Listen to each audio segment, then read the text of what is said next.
是你最好的朋友吗？你为什么要这样子对他？我跟学校讲的话只会更惨。在很多画面看起来呢，这个被害者跟他们看起来是好朋友。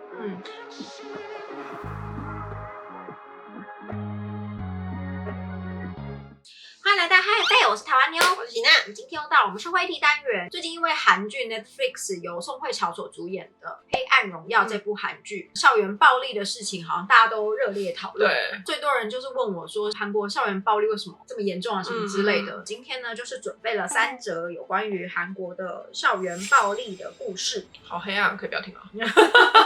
因为我们正好又有在看一跟少年法庭有关的书，所以我们今天也会稍微跟大家分享一下我们阅读后的心得嘛。对，第一个就是青州电棒卷事件。黑暗荣耀这部韩剧里面呢，大家最常热为讨论的就是他使用电棒卷去烫女主角的这个校园暴力这样子。很多人都会觉得这只是一部戏剧，但是更可怕的是这件事情实际有发生过。2006年4月，在青州的一个国中呢，有一个女生，她就是打电话报警，国3的女生跟警察说：“拜托救救我。”这个女生后来在被送到医院了以后，浑身是伤，有被殴打的痕迹，然后也有被电棒卷烫伤的痕迹，这样子。警察就问她说：“到底是谁对你这样做的？”这时候她供出了 A、B、C 3个女生，警察当然就是去探访了这3位同校的女生。那3个女生都矢口否认说她们没有做这件事情。这3个女生后来呢，也在网络上面被肉搜，但是她们还是矢口否认说她们没有做这件事情。后来呢，未成年嘛，所以家长都要到案，到了警局也是说他们没有做这件事情，他们小孩子是冤枉的。那警察为了要做事实调查，叫学校的同学啊，周边可能共同的朋友。那其中有一个跟被害少女最好的朋友呢，我们就称之她为 D 女好了。这个 D 女呢，她到案了以后呢，她就用一种非常不屑的态度，就是说：“是我啊，是我把她弄成这样的啊，你们在说些什么？就是我弄的啊。”他声称是他的好朋友的。对，这时候警察非常的惊讶，因为侦办方向是针对这个 A、B、C 嘛，但是呢，这个 D 女到案的时候却一脸就是你们在干嘛？而且这个 D 女她到案的时候，她是以被害少女最好的朋友的身份，学校所有的同学的供词都是讲说，她们2个人就是闺蜜，好麻吉，对，每天都黏在一起的闺蜜，但是她就是那个加害人。就其实像我们现在录影的时候，我就拿着电棒卷烫在其他的大腿，大概是这种，不要讲这么可怕的话，大概是这种感觉。对，那警察就会问他说：“他不是你最好的朋友吗？你为什么要这样子对他？”那他的理由都非常的荒谬。他问他问题，他不回答，因为这样就打他；叫他拿他的零用钱来，他不拿，也是因为这样就打他。那为什么那个女主角一开始要说 A、B、C 啊？因为这个女生叫他去讲，说是那个 A、B、C 虐待他的。因为那女生后来就是报了警，然后被送到医院嘛，是把我供出来，你试试看看以后会过什么样的日子啊？因为他都已经报警了，他就说那你就指认是 A、B、C 这样子。到最后那天主要他是没有带钱来，就是他报警前面他是怎么被虐待呢？就是会拿那种比较大型的大头针，在他的胸口画画，然后跟拿棒球棍打他。同一天呢，他后来就是拿电棒卷烫他的手臂跟他大腿内侧，所以他都是1打1。他没有其他的帮手，报道里面没有讲到他有其他帮手，因为烫的伤口烫下去以后可能会起泡或什么的，对不对？他会重复烫，已经伤口地方会再烫。然后他开始虐待他的这些很具体的，今天拿真话你，下次还不回答我话，还不拿你的钱出来，他下一次就用棒球棍打他，再下次他就一直变本加厉，他就再用电棒卷烫他。跟韩剧里面一样的，就烫了以后，他可能就是会流血水啊什么的，过几天可能会结痂嘛，然后他就会等到他下一次再不听的时候，他会直接把他结痂的地方再把它烫破这样子。但是他如果是1打1的话，被害者那女生她后来有说，她就是太害怕了，包含她供出来 A、B、C， 她也是太害怕了。她在学校里面非常多的证人都讲说，他们2个人就是形影不离的好朋友，没有感觉到，所以实际他们根本不是好朋友。不是，那女生就是太害怕了，她就是被逼的。因为我觉得青少年嘛，学校就是他们的世界，所以她太害怕。如果她把这些说出来以后，没有人可以救她的话，她的生活只会更惨。对，这个女生她为什么会有这样子的状况呢？因为她自己本身是在大伯的家，算是寄人篱下。你是说被害者还是加害者？被害者在大伯家里面寄人篱下，她在那个家里面没有被虐待，可是本来就比较唯命是从，寄人篱下嘛，那长辈说什么她就会乖乖听，不大会有意见，然后比较好的这种个性。因为这样的个性，所以延伸到学校这件事情。所有我们没有办法理解，比如说他为什么不讲，他为什么不求助等等的，就是因为没有一个他可以信任的人。家人这里感觉也没有人会帮他，学校这里他没有把握说他讲出来人家一定会帮他，那所以就导致于就是不敢讲，他从头到尾就是说不敢讲。然后警察也有问他说，那你指认这 ABC 这个，他说他也是因为太害怕，第一女叫他干嘛他就干嘛，你叫他指认 ABC 他就指认 ABC 这样子。其实这件事情后来除了这个被害者的女生呢，她自己身体上面的这些受伤，然后当然这辈子也都有一些阴影之外， ABC 这3个被指认的女生呢，她们其实后来接受一些 interview 也有表示，她们也有造成很大的阴影，因为她们整个就是被起底嘛，肉搜，然后在学校里面他们也被欺负，网络上面也被抨击，他们家的地址电话全部都被公开，所以就会有人打电话骚扰他们家里，然后也会有人写信，也会有人寄东西来威胁他们等等的。他们3个也过得非常的痛苦，他们痛苦到他们很想要找那个加害者，要求他道歉。所以他们是同班同学。对，所以就变成说一个校园暴力事件又研发出另外3个女生也一样造成阴影这样子。他们就在讲说，第一女啊，她做的事情，她其实就是一种心理操纵嘛。对啊，不但伤害了这个被害者她的肉体，同时之间她对 ABC 其实也是变相的一种暴力。那这件事情呢，在 Netflix 这个韩剧出来了以后呢，立即在韩广上面又把这个旧的案子掀出来讨论。因为2006年那个时候其实没有像现在网络上面这么发达啦，但是就是掀出来讨论，他们就根据这个案子去做了《黑暗荣耀》改编是这件，但 Netflix 已经全面否认了。哦，他们没有对，剧组是全面否认的。加害者他后来有受到什么处罚吗？没有那时候的审判记录，但是有人在网络上面爆料，写到这个案子的时候，下面就是有爆料讲说那个女生她现在过得很好，就加害者过得很好，就是过得一般人正常的生活。但是很有可能他有进少年法庭，然后可能进了少年院，然后几个月又出来，然后又恢复正常。是的。但他现在是过一般正常。好的。被害者一直有在接受心理治疗。 지금은 어떻게 그 친구들은 어떻게 살고 있다는 하기나 봤어요? 사진을 보게 되지. SNS를 봤는데 네. 단체 뭐 후원이라든지 아니면 간호사 자격증, 사회복지사 자격증을 땄더라고요. 말도 안 돼. 再来要讲的是2011年的时候，12月20号，在大邱这里呢，有一个15岁的全市男童呢，他自己从屋顶跳下来了，自杀。对，从他自己家里面跳下来就死了，这样子。所以他们就去调查说，这个全市的少年为什么要自杀？调阅了 CCTV 以后，才发现说，他其实课后都会有另外2名同学呢，会一起到这个男童家。但是后来根据调查呢，这2个男童其实就是加害者。所以警察会有点没有办法理解是为什么会让这2个加害者去他家。通常校园暴力是在学校或是路上发生，照理说家里面应该是避风港，对。但是这个加害者却是直接到他家这样子。8个月的期间，课后呢，他们就是会到他家。一开始到他家呢，就只是叫他打电动，帮忙升级他的 ID 账号，就是他们不是会有角色嘛，就会叫他说你给我好好打，练功，对，练功，没错。专业，然后也要钱是最基本的，叫他把零用钱交出来。接下来8个月里面，后来叫他去他家呢，都是叫他写功课，所以他爸妈就不在，他爸妈都上班，去他家就是去写功课，就逼他写功课这样子。这时候一定又会问了，那为什么他8个月以来被勒索，然后又被逼迫，这样都没有跟家人说？因为呢，这2个加害者跟他说自己的亲戚谁谁谁是黑道。如果你跟你爸妈讲话，我就会找那些黑道，连你的爸妈一起处理。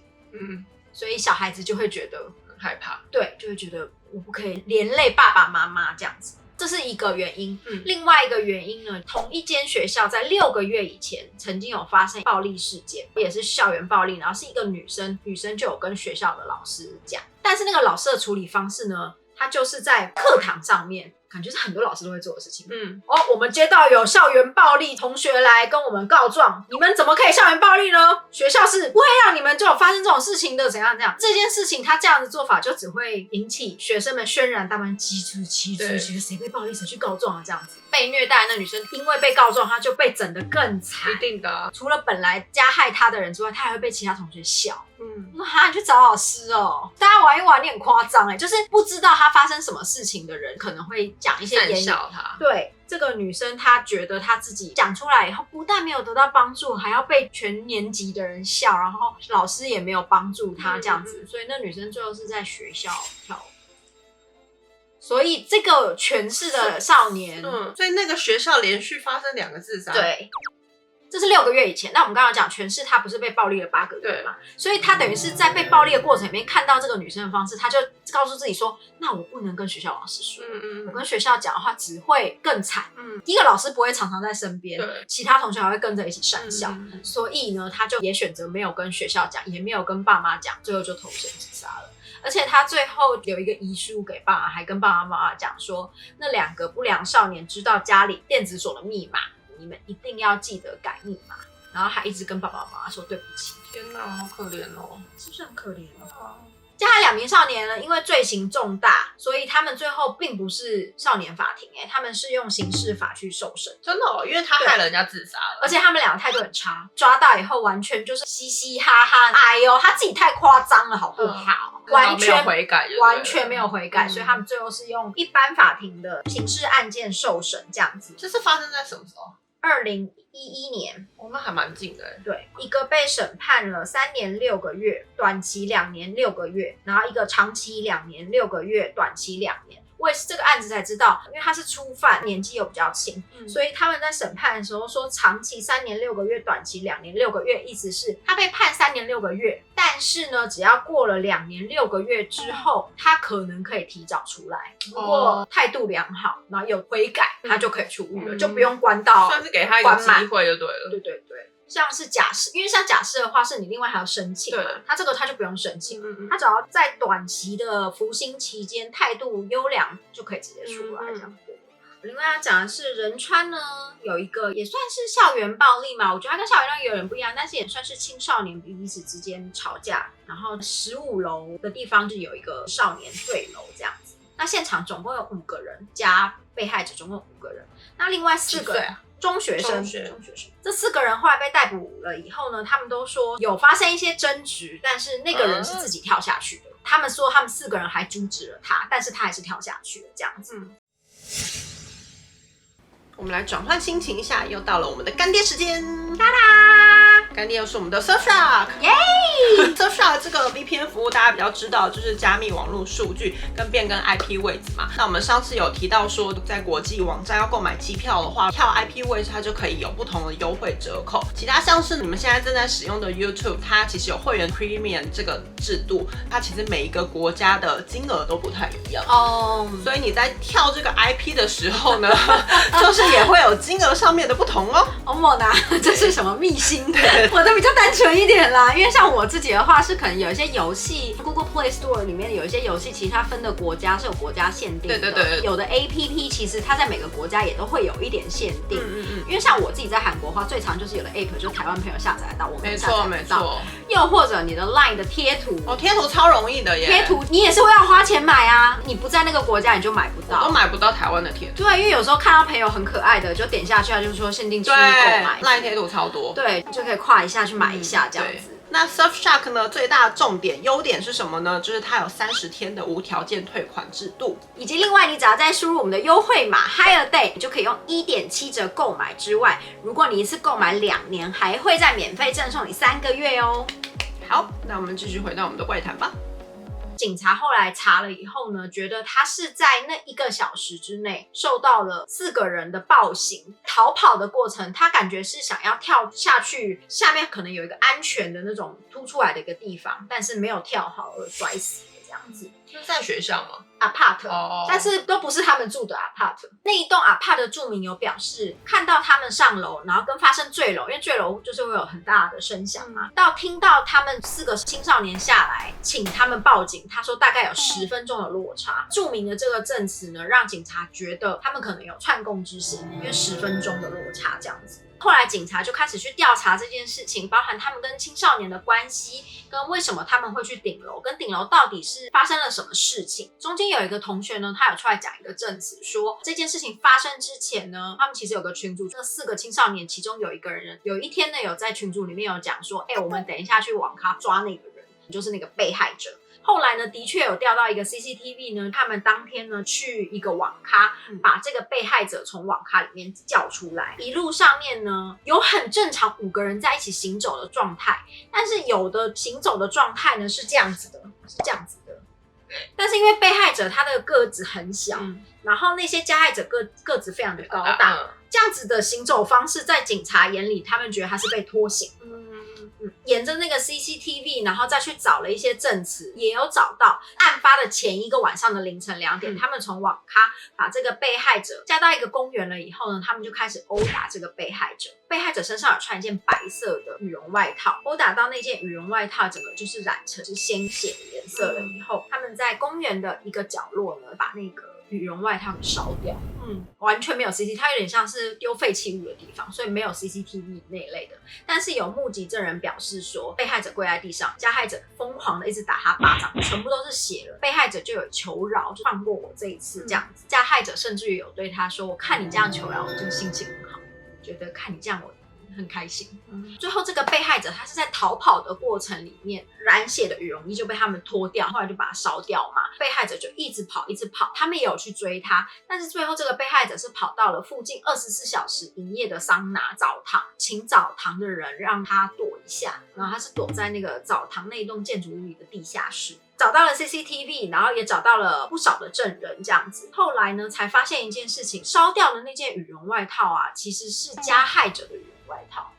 所以是加害者他们把被害者的羽绒外套抢过来，因为被害者的羽绒外套是他的妈妈买给他的比较好的羽绒外套。妈妈就想说，他大概花30几万韩币买羽绒外套，被烧掉那件羽绒外套是网络上面5万9就可以买得到的羽绒外套。加害者甚至于是穿着这个被害者的外套去到案。整个记者的拍摄的过程里面呢，都看到这个加害者穿着好荒谬哦。对，然后那个妈妈还说，他为什么穿着我儿子的羽绒外套这样？旁边的同学有出来讲说，他就是在欺负他，叫他把外套拿出来换。对，因为他也就是会逼他，就威胁他给钱啊什么等等的。但是呢，让人无法理解的事情呢，在很多画面看起来呢，这个被害者跟这个 ABCD 他们看起来是好朋友，而且也有很多的证词，被害者呢，他跟其中的 A 少年收容所的地方，他们有一起在那里过夜过。他妈妈是一个俄罗斯人，所以他是一个混血儿，但妈妈已经跟先生是离异的状态，所以他就是单独跟他妈妈这个俄罗斯人在韩国生活。这个男生他从小呢，就因为自己是混血儿的关系，很常被欺负，被同学笑。我好像有印象。对，他的五官是很外国人吗？对，就混血，看起来明显的。对，那他小时候的时候跟他妈妈感情还很好，就没有太大问题。但到了国中的时候呢，叛逆期吧，就开始会讲一些他觉得都是妈妈的关系，所以害他变成这样。你知道会很容易责怪父母这样子。他因为这样常常跟妈妈大吵了以后，他就会离家出走，不是挂网咖啊，就是睡路边啊。后来就会跑去像这种少年收容中心去睡。其中少年收容中心的老师呢，就里面负责人员就有讲说，曾经有看过他跟 A 一起来睡这里。所以他以为他们2个人就是好朋友，而且他有问他们2个关系，他们俩也就说他们俩就是好妈子这样子。所以当下他并没有感觉到这个被害者是被虐的那一方。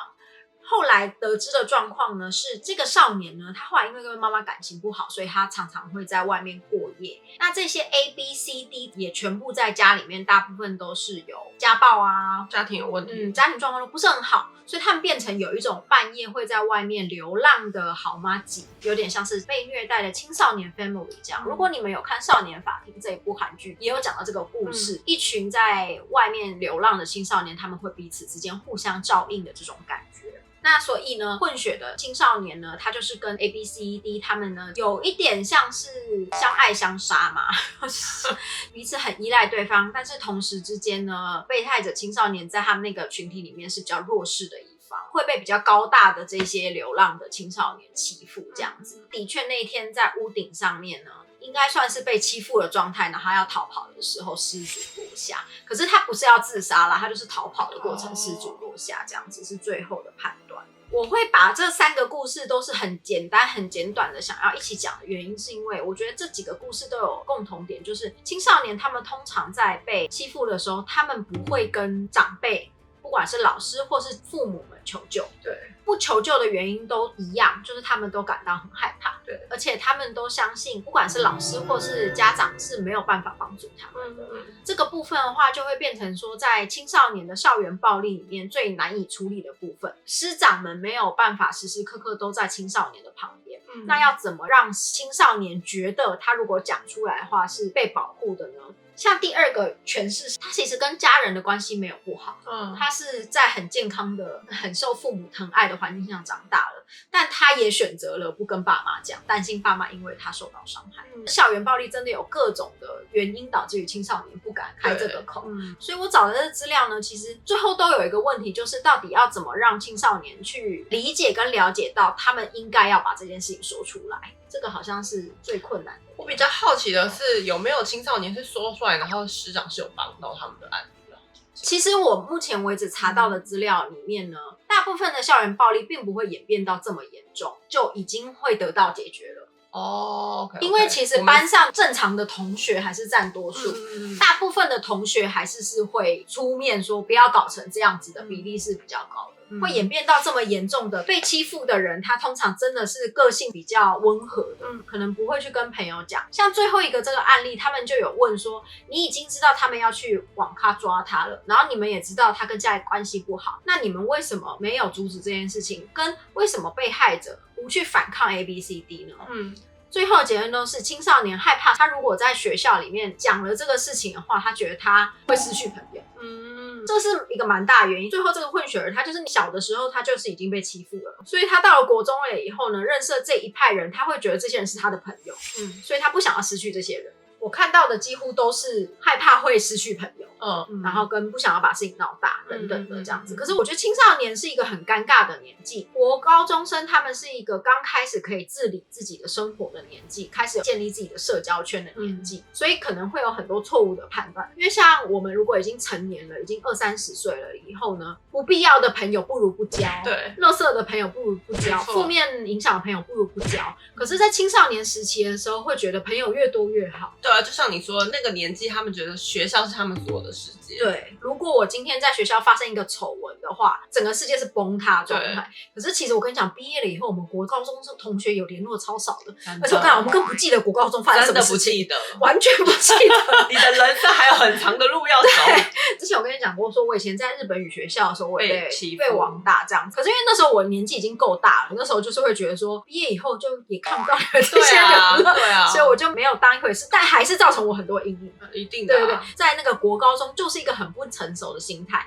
而且是一个相信自己有解决能力的心态，这是很可怕的。国高中生可能要先理解的一件事情就是，虽然你们觉得你们有解决能力，可是其实师长跟父母可能有别的解决的角度。这就要回到我们一开始讲说我们最近在看的那本书。我其实还蛮想讲一个议题，是最近 SNS 跟社会新闻很快就可以被大家接受到，所以大家一直会有个认知是，好像现在的青少年越来越可怕，越来越坏，然后越来越暴力。但就像我刚刚问妞的，有没有一些校园暴力是即刻被老师解决的？其实大部分的事情都是被解决，但是我们看到的是没有被解决的，所以才会登上新闻版面。所以大家会一直以为说，好像现在青少年越来越可怕，所以之前韩国在吵少年法要被废除这件事情到底该不该执行，这是我们最近在看的书。对，它是一个少年法庭的法官所写的书。我们在韩剧里面看到，现在少年会放到一个设施里面，由这个设施去保护，因为很多的少年他们是在受虐家庭里面出来的，比如说盼回归社会再教育这种的状况之下，他们其实也没有地方去，而且他们爸妈并没有办法给他们一个很好的环境，对，所以他们就会被判到这个设施里面。那设施里面就是团体生活，然后主任这个角色呢去照顾这些青少年，希望他们在那边正常的上学，得到一些良好的生活环境，而去改正了他们这些。那这个法官呢，他其中讲一件事情，是我跟喜娜我们觉得要跟大家分享的是，我们现在讲的这些校园暴力事件，包含我们之前讲的釜山少女的暴力事件，这些都是经过媒体大篇幅的报道 SNS 上面大篇幅的转发，对，我们得知的校园暴力，这些大概占了少年法庭里面4%到5%，对，他说非常非常低，非常非常的低，而且这一些犯罪在很久很久以前没有网络的时代就有在发生，只是以前发生的地方是在他们的案件卷宗里面，让你看了也是会觉得非常的害怕的那些血腥场面。现在只是透过网络把这些血腥场面，甚至于有影片影像活生生的带到我们的面前，所以我们会对于这些事情很气愤，然后觉得真的时代不一样了，这些少年真是坏坏。对，但是其实这些极少数的这些少年以前就存在，只是我们不知道。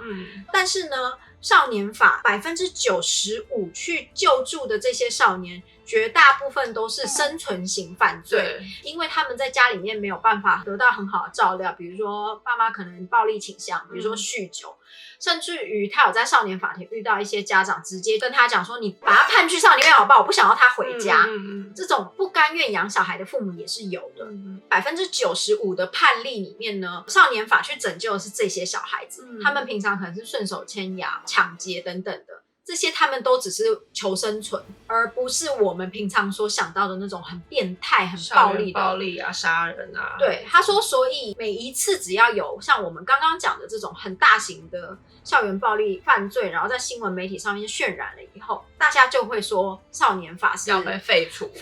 啊，或者是少年法不应该给他们机会啊。对，这些人之后进了社会就会为非作歹什么。对，他说应该要让这个少年法呢去更完整化，包含他协助建立的这种收留所，完整化，让这一些少年呢，他们在没有办法得到正常环境成长之下，之后要怎么不要让他们重新再去需要犯罪，让他们可以健康的成长，这样子才是可以真正的降低这些犯罪率，而不是把少年法废掉。那这95%他们就完全没有一个可以正常成长的环境跟机会，只会让他们之后真的变成社会上面更大的问题。而且那个法官有写到一点，我觉得还蛮重要。他说，在吵要废除少年法的重点是说呢，这些少年罪大恶极嘛，判人家自杀这种比较严重的案例，他们不应该判少年法，他们就是应该判成人的刑法。对于这个法官的定义来说，好，如果这些少年要判成人的刑法的话，那我们应该要给予他们相对的权利，包含他们应该有选举权，他们不应该受限在少年里面，他们就是一个成人，所以他们所有的行为都要变成跟成人一样。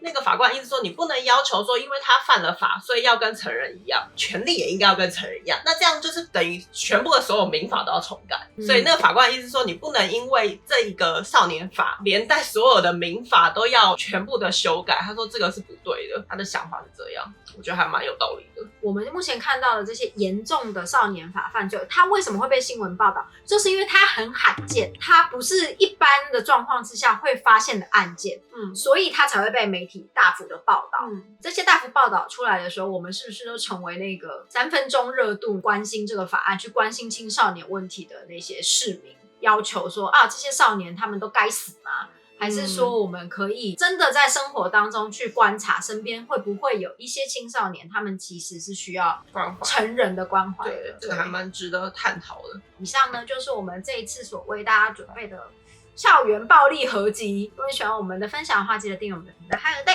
小铃铛。我是台妞，我是那，拜拜。经历了20几个小时，对不起。重新再讲一次，我要讲什么？就是青少年的中间呢有一个证词，有一个证人，其中呢少年收容，希望大家会喜欢咯，会喜欢。总而言之，